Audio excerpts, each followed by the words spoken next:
আর এই রাতের বৃষ্টিতে নতুন করে কোন কোন এলাকায় জলাবদ্ধতা সৃষ্টি হয়েছে এবং বানভাসীদের দুর্ভোগের চিত্র কেমন দেখছেন?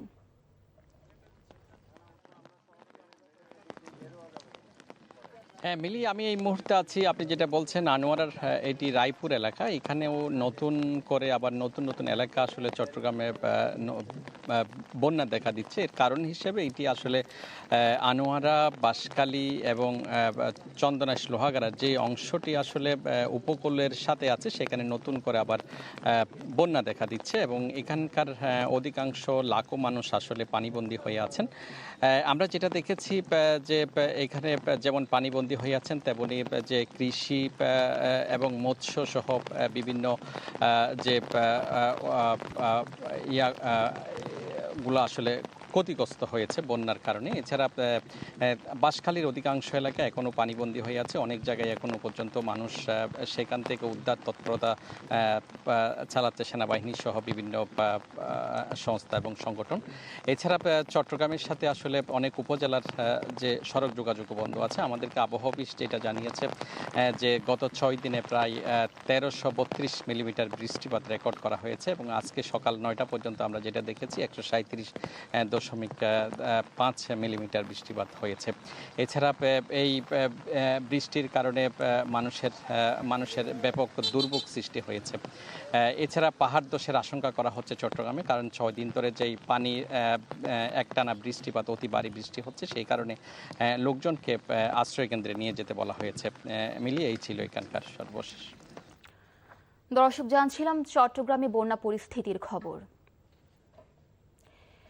এ বিষয়ে আরো জানাতে বান্দরবান থেকে সরাসরি যুক্ত হচ্ছেন স্টাফ করেসপন্ডেন্ট আলাউদ্দিন শাহরিয়ার।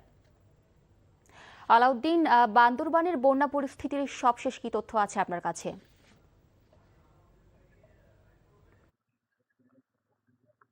আপনি জানেন আসলে বান্দরবানে গত 5 জুলাই থেকে আসলে নিয়মিত বৃষ্টিপাত হচ্ছে।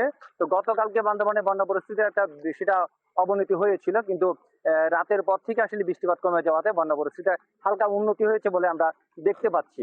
আর বান্দরবানের যে বিষয়টা এবার ভোগান্তির কারণ হয়ে দাঁড়ালো সেটা হলো 5 তারিখ থেকে আজ পর্যন্ত টানা বৃষ্টিপাত হচ্ছে, আর কখনো পানি নামছে কখনো উঠছে।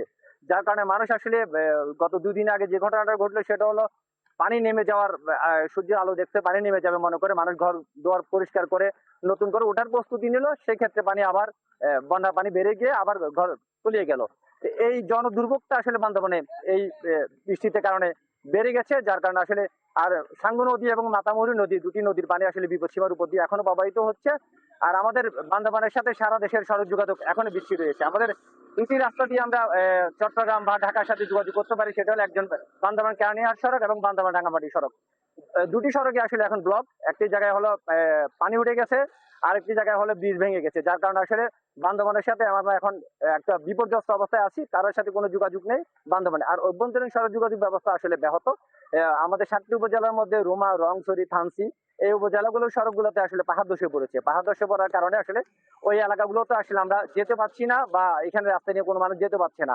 আর বন্যা পরিস্থিতির কারণে এখানে খাদ্য সংকট অলরেডি দেখা দিয়েছে। প্রশাসনের সাথে আমরা কথা বললাম, তারা বললো যে আসলে আমাদের সর্বাত্মক চেষ্টা আমরা করছিলাম। আশ্রয় কেন্দ্রে যারা আশ্রয় নিয়েছে তাদেরকে আমরা শুকনো খাবার, বিশুদ্ধ পানি সরবরাহ করা হচ্ছে, কিন্তু আশ্রয় কেন্দ্রে অবস্থানকারীদের বক্তব্য হলো তারা আসলে পর্যাপ্ত খাবার পাচ্ছে না, বিশুদ্ধ পানির সমস্যা রয়েছে, গেজাগেজি করে মানুষ থাকছে। কিন্তু এই অবস্থা থেকে আসলে বেশি দিন থাকাটা আসলে তাদের জন্য কষ্টকর, যার কারণে তারা বাড়ি ফিরে যেতে চাচ্ছে। কিন্তু জানছিলাম বান্দরবানের বন্যা পরিস্থিতির খবর।